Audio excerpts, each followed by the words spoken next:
Hi, I'm Cheryle. And I'm Simon, and we're from Nottingham in the UK. We came to Tenerife about 10 years ago when we were doing our diving, scuba diving, and we stopped going to Egypt due to the problems in the Red Sea. And Simon told me that diving in Tenerife was really good. I'd never been here before, so that's where we came. We were stopping in the main hotel originally, which you can see in the background down there. And it was a great hotel, and then as ever you're on holiday and you think, would it be great to look for somewhere, what's the property prices like? So we did, and we started to look. So we'd always wanted to own a property abroad as a holiday home, and for us the main reasons we chose this place is, one, the fantastic weather. The flight times are around just over 4 hours from the UK, which for the quality of weather you get, I think is a great flight time.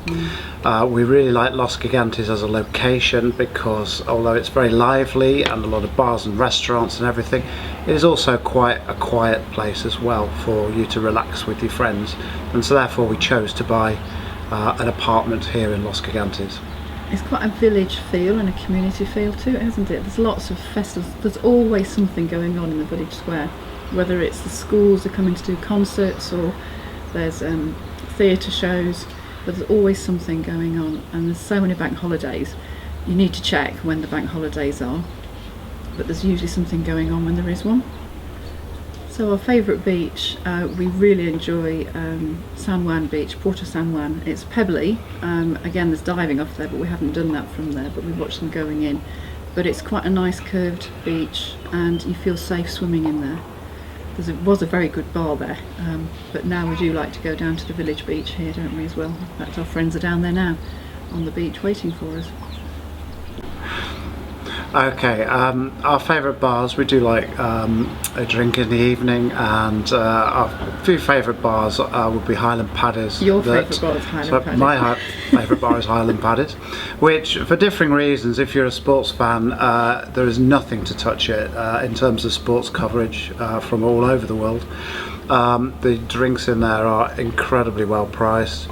And the staff are very efficient and friendly, and then after that we go across the road to what they call the Green Corner, which is run by a couple of very friendly guys. Great service and fabulous food, and so the Highland Paddies and the Green Corner would probably be our most favourites. We usually watch the rugby in the Highland Paddies. There's a great atmosphere. We're rugby people, not football people, but if you're a football person then there's always something going on in there, but rugby's our sport. Favourite restaurant after a nice walk actually is the Sauso in Alcala. It sits on the front, the views over to La Gomera are stunning, and the staff are amazing, and the price there, you think you're in a 5-star restaurant, but actually it's very, very reasonable. Food around, I'd say around here, is always reasonably priced, and the specials are very special, so it's worth trying the specials.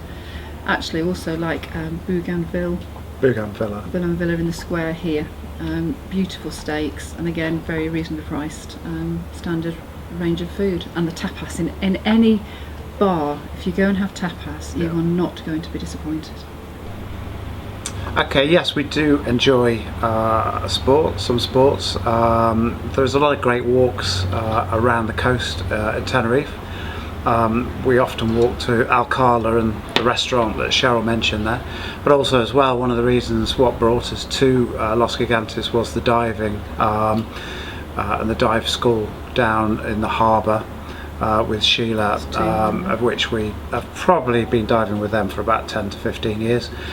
Some great marine life, lovely stingrays, fish, octopus, and even today we saw some turtles when we were out on the boat. And a fin whale. Dolphins, loads of marine wildlife. It's a real good spot to come to if you like your sort of marine animals. We like walking as well, don't we? So we've done the Masca walk when that was open, and that's a really a good walk down to the beach, and then a boat ferry back into the harbour. But we also quite like to go touring around as well. We do. We take the bus around, don't we? Yes. Okay, so on the transport side, the links around here. When we first came over, because we bought the apartment, we had to do a lot of ferrying around of furniture and stuff. So we did used to hire a car religiously from the airport. But as we've spent more and more time here, we've found that the bus service, the public bus service, is absolutely first rate. You have like the equivalent of an Oyster card that you can pre-fill, and you just scan on and scan off the bus. It goes all over the island. They're air conditioned and they're immaculately clean, and so we'd really recommend for anybody coming here. You can get the links from the airport. They run about every half hour into the airport, and I would really recommend to not necessarily going with the hire car, but go on the buses and see the island, probably better, and get yourself a Titsa card. That's the bus service. I can't recommend the buses highly enough, really.